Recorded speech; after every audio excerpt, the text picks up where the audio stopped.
Hello everyone. तो KNS classes पे आपका हार्दिक स्वागत है। और आज हम रासायनिक विज्ञान के कुछ मूल अवधारणाओं पे लेक्चर नंबर 07 लेके हैं, जिसके अंदर आज हमें बात करनी है मोल संकल्पना के कुछ महत्वपूर्ण और एडवांस लेवल के न्यूमेरिकल्स। ठीक है, जिससे क्वेश्चन आना ही आना होता है। जैसा कि पिछले लेक्चर के अंदर बताया गया था आपको कि मोल की संख्या कैसे निकाली जाती है, कहाँ कहाँ इसका उपयोग होता है। और पिछले लेक्चर के अंदर अपन ने इलेक्ट्रॉन की संख्या, परमाणुओं की संख्या किसी यौगिक के अंदर ये नहीं निकाली थी। तो आज के लेक्चर में बेसिकली अपना यही फंडा रहेगा। कुछ एक क्वेश्चंस लगाएंगे जिसके अंदर बेसिकली इलेक्ट्रॉन की संख्या, ठीक है, किसी यौगिक में कितने परमाणु है, ठीक है, तो वो सारा कुछ आज अपने यहाँ पे कवर करेंगे। ठीक है, और बेसिकली अगर बात करें तो कुछ डिले हो रहा है वीडियोस में आने में, ठीक है, ये बात हम समझ रहे हैं और इसको सॉर्ट आउट करने की ज़रूर कोशिश करेंगे। ये चीज़ क्लियर है। अब अपन आगे चलते हैं और इस लेक्चर को शुरू करते हैं। और जिन स्टूडेंट के पास इस पर्टिकुलर लेक्चर के नोट्स नहीं हैं तो वो जाके डाउनलोड कर सकता है, जिसकी लिंक डिस्क्रिप्शन बॉक्स के अंदर गिवन है। तो चलिए आज का लेक्चर शुरू करते हैं। सबसे पहला अपने पास क्वेश्चन है कि 36 ग्राम H2O में हाइड्रोजन, ऑक्सीजन एवं इलेक्ट्रॉनों की संख्या ज्ञात करें। ठीक है, अब देखो कैसे करते हैं। बड़ा सिंपल फंडा होता है। पहले आप क्या करो, मोल की संख्या ज्ञात कर लो। इसमें ग्राम वगैरह दे रखा है तो मोल की संख्या का फॉर्मूला आपको भी पता होगा, पिछले लेक्चर के अंदर बताया गया था कि मोल की संख्या अगर भार के रूप में है तो क्या होगा, दिया गया भार बटे क्या हो जाएगा, मोलर भार हो जाएगा। ठीक है, अब देखो यहाँ पे दिया गया भार कितना है, 36 बटे मोलर भार H2O का, हाइड्रोजन का होता है 1, 2 हाइड्रोजन है तो इंटू 2 कर दो और ऑक्सीजन का 16 हो जाएगा। तो 2 + 16 ये कितना हो गया, 18 ग्राम हो गया। तो यहाँ पे अपन क्या लिख देंगे, 18। तो ये कितना हो गया, 2। तो मोल की संख्या मेरे पास कितनी आ रही है, 2। तो 2 मोल मेरे पास किसके हैं, H2O के हैं। ठीक है, तो 2 मोल H2O के हैं। तो इससे पहले आप ये निकालो कि 2 मोल H2O के अंदर H2O की कितनी अणु है। ये चीज़ समझ पा रही है ना भाई, कैसे निकालोगे। अणुओं की संख्या निकालनी है तो मोल की संख्या बराबर कणों की संख्या का फॉर्मूला क्या होता है भाई, दिए गए कणों की संख्या बट्टा क्या होता है अपने पास है, एवोगैड्रो संख्या 6.022 गुणा 10⁻⁻, माइनस क्या +23 होता है। मोल की संख्या मेरे पास 2 है, दिए गए कणों की संख्या ज्ञात करनी है 6.022 इंटू 10⁻23। तो x की वैल्यू क्या हो जाएगी, 2 से यहाँ से मल्टीप्लाई हो जाएगी इंटू 10⁻23। इसको मल्टीप्लाई करो, 4 4 0.12 इंटू 10⁻, ये कितना हो जाएगा 23। तो 12.044 गुणा 10⁻23 H2O के अणु हो गए मेरे पास। ठीक है, H2O के अणु हो गई। तो बेसिकली मैंने यहाँ पे 2 मोल H2O के अंदर H2O के कितने अणु हैं वो मैंने निकाल लिए।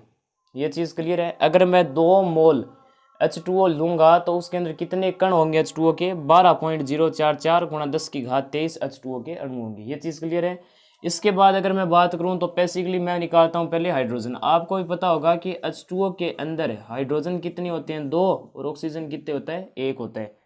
ठीक है, तो यहां से देखो H2O में, या फिर ऐसे लिख सकते हैं अपने, 2 मोल H2O में ऑक्सीजन के कणों की संख्या, ऐसे लिख लो। ठीक है, कणों की संख्या बराबर कितनी हो जाएगी भाई, मेरे पास ऑक्सीजन की जो संख्या है वो कितनी है, 1 है, और 2 मोल के अंदर H2O के कितने कण हो गए, 12.044 गुणा 10⁻23 हो गया।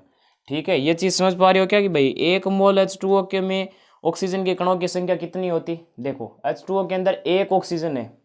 ठीक है, H2O के अंदर 1 ऑक्सीजन है, मेरे पास टोटल कितने ऑक्सीजन है, तो वो आप कैसे निकालोगे, वो निकालोगे कि H2O के कितने कण है भाई, उसी हिसाब से तो निकालोगे। H2O के 1 कण के अंदर 1 ऑक्सीजन है, तो 12.044 गुणा 10⁻23 H2O में कितने होंगे, इंटू 1 कर दो क्योंकि 1 ऑक्सीजन है। तो यहाँ से आप देख सकते हो यही आंसर आएगा। यहाँ पे आप ये 1 को हटा सकते हो। ठीक है, क्योंकि 1 गुणा मल्टीप्लाई करोगे तो वही आ जाएगी संख्या। उसके बाद अगर मैं बात करूँ तो 2 मोल H2O में हाइड्रोजन की कितनी संख्या होगी, हाइड्रोजन के कणों की संख्या, एक H2O में देखो कितने हैं, हाइड्रोजन 2 है। ठीक है, तो 12.044 गुणा 10⁻23 में कितने होंगे, इससे मल्टीप्लाई कर दो। तो ये कितना हो जाएगा भाई मेरे पास, 2 से मल्टीप्लाई करोगे ये हो जाएगा 8 0.24 हो जाएगा ये। ठीक है, इंटू 10⁻23 इतने मेरे पास क्या होंगे हाइड्रोजन की संख्या होगी। ये चीज़ क्लियर है भाई।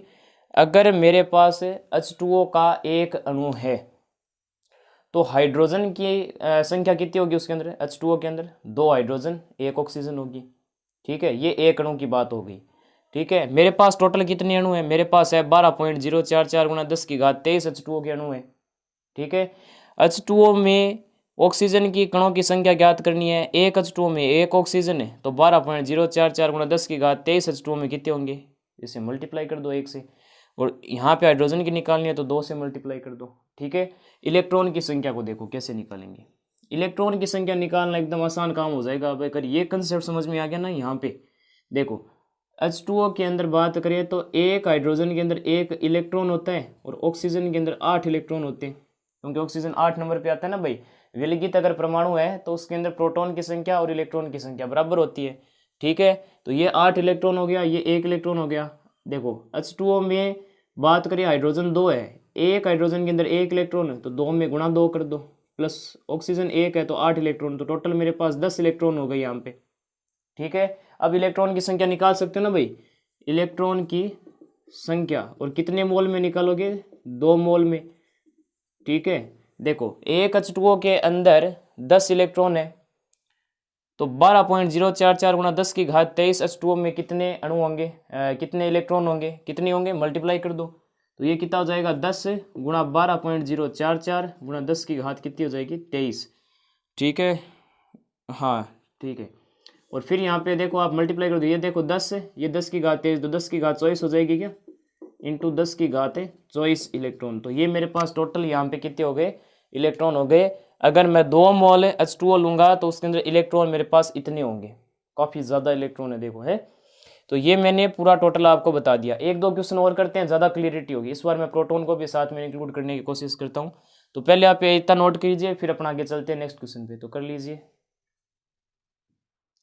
तो अगला जो क्वेश्चन मेरे पास है बड़ा इंपॉर्टेंट क्वेश्चन है, इसको गौर से देखिएगा, ज़्यादा क्लियरिटी होगी आपको। देखो 3.011 इंटू 10⁻23 NaOH के अणुओं में निम्नलिखित ज्ञात करें। ठीक है, यानी इस बार आपको कणों की संख्या दी है किसी अणु के लिए, आपको क्या करना है, मोल की संख्या, NaOH का द्रव्यमान, सोडियम कणों की संख्या, ऑक्सीजन कणों की संख्या, हाइड्रोजन कणों की संख्या। ये तीन तो देखो बराबर मात्रा के अंदर है सारों में। ठीक है, इलेक्ट्रॉन की संख्या और प्रोटॉन की संख्या, ये आपको बेसिकली पूछा है। देखो इसका सॉल्यूशन कैसे करेंगे, बड़ा इंपॉर्टेंट है ये क्वेश्चन है। ठीक है, अब देखो आपको कणों की संख्या कितनी दे रखी है, 3.011 इंटू 10⁻23। पहले मोल की संख्या ज्ञात कर लीजिए ताकि आपके लिए आसानी रहेगी। तो पहले आप देखो यहाँ पे मोल की संख्या ज्ञात करें, तो मोल की संख्या कणों के फॉर्म में इसका क्या होता है भाई फॉर्मूला, दिए गए कणों की संख्या, दिए गए कणों की संख्या बटे क्या होता है, एवोगाड्रो संख्या होती है ना भाई 0.6.022 इंटू 10⁻23। ठीक है, अब यहाँ पे देखो दिए गए कणों की संख्या कितनी है, 3.011 गुणा 10 की घात 23 बटे 6.022 गुणा 10 की घात 23। 10 की घात 23 से 10 की घात 23 मर गया, यहाँ से ये एक बार ये 2 बार तो आ रहा है 1/2। ठीक है, NaOH के मोल। ठीक है, अपने मोल निकाल लिया, मोल की संख्या आ रही है 1/2, आधा मोल है। ठीक है, अब देखो सेकंड मेरे को पूछा है NaOH का द्रव्यमान, तो NaOH का द्रव्यमान ज्ञात करना है तो द्रव्यमान वाला फॉर्मूला लगा दो। मोल की संख्या इस बार अपन ने निकाल रखी है, तो मोल की संख्या बराबर क्या हो जाएगा, दिया गया द्रव्यमान बटा क्या होता है, मोलर भार होता है। ठीक है, मोलर भार, तो द्रव्यमान इस बार आपको दे नहीं रखा, वो आपको ज्ञात करना है। मोल की संख्या 1/2 आपने निकाल ली, x बटा मोलर भार कितना हो जाएगा, देखो NaOH है, पिछले लेक्चर के अंदर सारों का मोलर भार मैंने बताया था, सोडियम का होता है 23, ऑक्सीजन का 16, हाइड्रोजन का 1, तो ये हो जाएगा 6 3 9 1 10 हासिल 1 3 और 1 4, 40 ग्राम हो जाएगा। ठीक है, तो ये हो गया मेरे पास 40 ग्राम, तो x का मान आ रहा है 40/2 यानी 20 ग्राम। तो मैंने टोटल कितना द्रव्यमान लिया है, सैंपल जो उठाया है मैंने वो 20 ग्राम का उठाया है। ठीक है, यानी आधे मोल NaOH में कितना द्रव्यमान होगा, 20 ग्राम होगा। ये चीज़ क्लियर है। ठीक है, अपन ने द्रव्यमान भी निकाल लिया।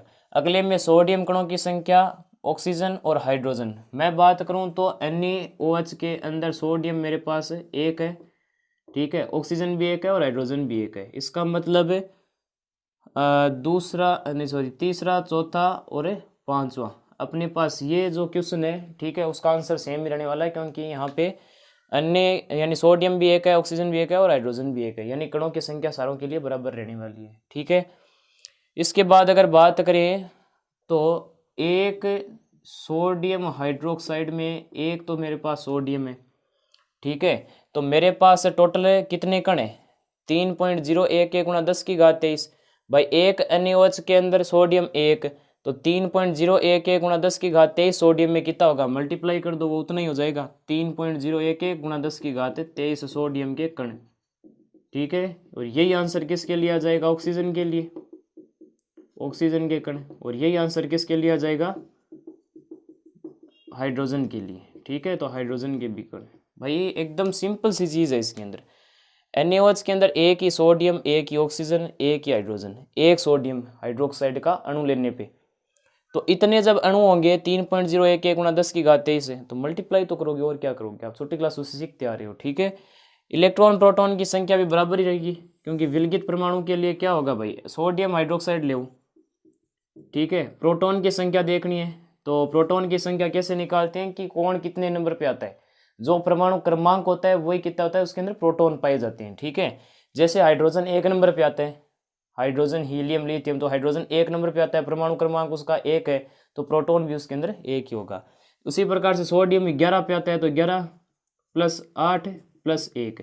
भाई सोडियम में प्रोटॉन की संख्या 11, ऑक्सीजन होंगे, ऑक्सीजन 8 नंबर पे आता है तो प्रोटॉन 8 होंगे, और हाइड्रोजन 1 पे आता है तो 1 प्रोटॉन होंगे, तो 11 8 है 19 और 1 20, तो टोटल मेरे पास 20 प्रोटॉन होंगे और 20 इलेक्ट्रॉन होंगे। ये चीज़ क्लियर है। अब देखो इलेक्ट्रॉन या प्रोटॉन की संख्या कैसे निकालोगे। अब देखो एक NaOH में 20 इलेक्ट्रॉन है, अगर आप NaOH का एक अणु उठाते हैं तो उसके अंदर 20 इलेक्ट्रॉन होंगे, तो 3.011 गुणा 10⁻23 उठाओगे तो कितना हो जाएगा, मल्टीप्लाई तो करोगे भाई, 20 गुणा 6 ये कितना हो जाएगा, 3.011 गुणा 10⁻23। तो इसको मैं ऐसे लिख दूं क्या, 2 गुणा 10 गुणा 3.011 गुणा 10⁻23, ईजी हो जाएगा ना भाई, 2 गुणा 10 20 हो जाएगा वापस। अब देखो 2 गुणा 3.011 गुणा 10⁻24 कर दूंगा भाई, ये 23 और एक ये भाई एक ये हो गया, 23 ये हो गया, 24 हो गया ना, 2 से मल्टीप्लाई कर दो तो 2 2 0, ये कितना हो जाएगा 6 गुणा 10⁻24 इलेक्ट्रॉन होंगे और इतने प्रोटॉन होंगे मेरे पास। ये चीज़ अब आपको एकदम क्लियर हो गई होगी। एक क्वेश्चन और बढ़िया सा इस पे ले लेते हैं, ठीक है, और उसके बाद अपन आगे चलते हैं। तो पहले आप ये नोट कर लीजिए, फिर अपन आगे चलते हैं, तो कर लीजिए।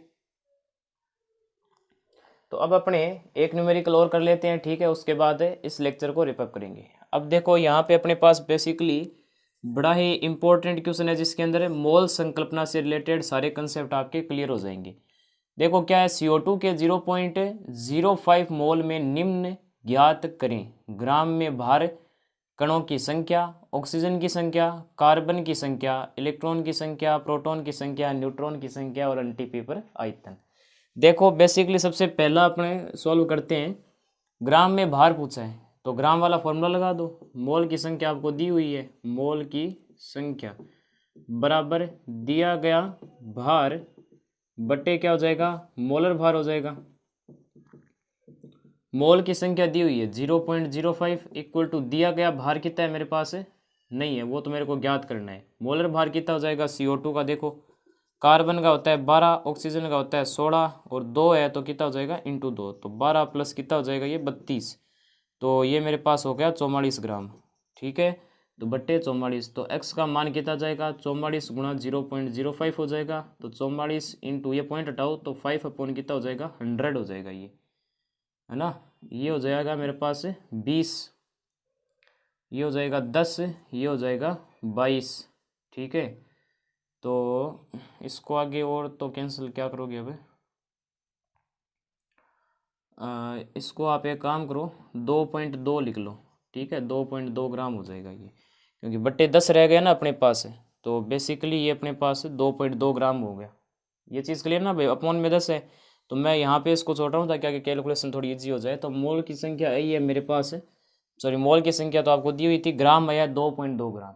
ठीक है, उसके बाद कणों की संख्या, तो कणों की संख्या का फॉर्मूला क्या होता है मोल में, तो मोल की संख्या आपको दी हुई है बराबर दिए गए कणों की संख्या आपको ज्ञात करनी है, दिए गए कणों की संख्या ये आपको ज्ञात करनी है, बट्टे क्या हो जाएगा 6.022 गुणा 10⁻23। तो दिए गए कणों की संख्या x और 6.022 गुणा 10⁻23 और मोल की संख्या आपके पास 0.05। तो x का मान हो जाएगा 0.05 गुणा 6.022 गुणा 10⁻23। तो ये बेसिकली हो जाएगा मेरे पास पॉइंट हटा दो तो 5 बट्टे हो जाएगा 100 गुणा 6.022 गुणा 10⁻23 हो जाएगा। ये चीज़ क्लियर है। बट्टे में 100 है, ठीक है, यानी इसको मैं ऐसे लिख सकता हूँ 10⁻2 और ऊपर जाएगा तो 10⁻−2 हो जाएगा। ये चीज़ क्लियर है ना भाई। इसके बाद 5 गुणा 6.022 गुणा 10⁻−2 और 23 है, ये 21 हो जाएगा, ठीक है, ये हो गया। उसके बाद इसको मल्टीप्लाई कर लेते हैं 6.022 ये 5 से मल्टीप्लाई, ये हो जाएगा 10 और 1 11, ठीक है, ये हो गया ना भाई। ये अपने पास 0 1 10 11 1 हासिल 1 हो जाएगी अपने पास, तो ये 1.30, ठीक है। तो ये अपने पास हो रहा है लगभग 30.110 10⁻21, ठीक है। तो ये मेरे पास आ गई टोटल कणों की संख्या, ठीक है। एक बार मैं 0 यहाँ से रिमूव कर दूँ क्या, कोई मतलब तो है नहीं, तो वैसे चलो छोड़ो। ये हो गई मेरे पास CO2 के कणों की संख्या, ठीक है, CO2 के कणों की संख्या। तो बेसिकली मेरे पास यहाँ पे CO2 के कणों की संख्या आ गई है। अब आप क्या करोगे भाई, यहाँ पे कणों की संख्या आ गई, कार्बन की संख्या आपको और ऑक्सीजन की संख्या बतानी है, ठीक है। तो CO2 अगर मैं देखूं तो CO2 के अंदर बेसिकली एक मेरे पास कार्बन है, 2 ऑक्सीजन है, ठीक है। तो मोल अपन को कितने दे रखे थे 0.05 थे और उसके अंदर कणों की संख्या 30.11 गुणा 10⁻21 CO2 के कण है, ठीक है। तो कार्बन की अगर मैं संख्या यहाँ पे बात करूँ, अच्छा कार्बन की बाद में पूछिए, पहले ऑक्सीजन की देख लो। तो ऑक्सीजन के कणों की संख्या, तो ऑक्सीजन के कणों की संख्या देखो, ऑक्सीजन कितने हैं भाई, यहाँ पे 2 है, ठीक है। एक CO2 के अंदर 2 ऑक्सीजन है, ठीक है। तो 30.11 गुणा 10⁻23 21 के अंदर कितने होंगे, मल्टीप्लाई कर दो, 30.11 गुणा 10⁻23 है। तो यहाँ पे कितना हो जाएगा, इसको मल्टीप्लाई करना एक बार है, 2.06, तो 60.22 गुणा 10⁻23 है। ऑक्सीजन 23 नहीं 21 है यहाँ पे, सॉरी, ठीक है। कणों की संख्या, कणों की संख्या, और बेसिकली ये कण कौन से हो गए अपने पास है, ऑक्सीजन हो गई, ठीक है। नेक्स्ट अगर बात करें तो कार्बन की संख्या पूछी है, तो कार्बन के कणों की संख्या, कणों की संख्या बराबर क्या हो जाएगा मेरे पास, एक देखो एक CO2 के अंदर, एक CO2 का अगर आप क्या लेते हो अणु लेते हो तो उसके अंदर एक कार्बन है, ठीक है। तो 30.11 गुणा 10⁻21 में क्या होगा, इंटू 1 कर दो, तो बेसिकली इतने ही हो जाएंगे मेरे पास कार्बन के कण, ठीक है। तो कार्बन के अपने पास परमाणु कितने होंगे भाई CO2 के अंदर, 30.11 गुणा 10⁻21 कार्बन होंगे। ये चीज़ क्लियर है। 5वां देखो मेरे पास, नेक्स्ट मेरे पास प्रोटॉन की संख्या, इलेक्ट्रॉन की संख्या ये वगैरह पूछे हैं। तो प्रोटॉन इलेक्ट्रॉन की संख्या तो बराबर ही रहेगी। तो प्रोटॉन की संख्या है वो मेरे पास बराबर होगी इलेक्ट्रॉन की संख्या, ठीक है। और विलगित के लिए अपने पास पता है कि इलेक्ट्रॉन की संख्या प्रोटॉन की संख्या बराबर रहने वाली है। तो यहाँ से आप देख सकते हो कि अगर मैं CO2 का कण उठाऊँ तो इसके अंदर कार्बन मेरे पास आता है 6, तो प्रोटॉन 6 हो जाएंगे। ऑक्सीजन मेरे पास कितना आता है 8 पे आता है, ठीक है। तो 8 प्रोटॉन हो जाएंगे, 2 ऑक्सीजन, तो इंटू 2 कर दो, तो 6 प्लस ये कितने हो जाएंगे 16, ठीक है। और टोटल मेरे पास हो गए यहाँ पे 22, तो 22 प्रोटॉन है, ठीक है। तो मेरे पास प्रोटॉन और इलेक्ट्रॉन की संख्या बराबर रहेगी, कितनी हो जाएगी, एक CO2 के अंदर 22 प्रोटॉन है, तो 30.11 गुणा 10⁻21 CO2 में कितने हो जाएंगे, मल्टीप्लाई कर दो, तो 22 गुणा 30.11 गुणा 10⁻21 21 इलेक्ट्रॉन या प्रोटॉन की संख्या। ठीक है, आगे इसको मल्टीप्लाई कर लीजिएगा। तो ये मेरे पास प्रोटॉन की संख्या, इलेक्ट्रॉन की संख्या आ गई। अब न्यूट्रॉन की संख्या याद करने के लिए एक छोटा सा कंसेप्ट मेरे को बताना पड़ेगा। तो बेसिकली मेरे पास जगह नहीं है, तो पहले आप इतना नोट कर लीजिए, फिर अपना आगे चलते हैं। ठीक है, तो कर लीजिए। तो अब आगे चलते हैं, और न्यूट्रॉन की संख्या ज्ञात करने के लिए एक छोटा सा कंसेप्ट है। देखो क्या है कि ये मान लो मेरे पास एक परमाणु है। ठीक है, इसके अंदर नाभिक में क्या होता है, प्रोटॉन होता है और न्यूट्रॉन होता है, और बाहर इलेक्ट्रॉन रिवॉल्व करते हैं। इलेक्ट्रॉन का भार बहुत कम होने की वजह से अपन इसको नेग्लेक्ट कर सकते हैं। ठीक है, इलेक्ट्रॉन का भार पूरे परमाणु के अंदर वैसे इंक्लूड नहीं किया जाता क्योंकि नेग्जिबल हो सकता है। ठीक है, इसका भार बहुत क्या होता है, अपने पास कम होता है, छोटा होता है भार, तो अपन नेग्लेक्ट कर देते हैं, अनदेखा कर देते हैं। अर्थात टोटल अपने पास जो भार होगा वो प्रोटॉन और न्यूट्रॉन की संख्या का योग होगा। ठीक है, तो बेसिकली मेरे पास क्या हो जाएगा, परमाणु भार बराबर मेरे पास क्या हो जाएगा, प्रोटॉन की संख्या प्लस न्यूट्रॉन की संख्या, और परमाणु भार। ठीक है, परमाणु भार बेसिकली मेरे पास ए से डिनोट कर देता हूँ मैं। ठीक है, और प्रोटॉन की संख्या प्लस न्यूट्रॉन की संख्या, तो न्यूट्रॉन की संख्या क्या हो जाएगी भाई, परमाणु भार माइनस क्या हो जाएगा, प्रोटॉन हो जाएगा। ये चीज़ क्लियर है।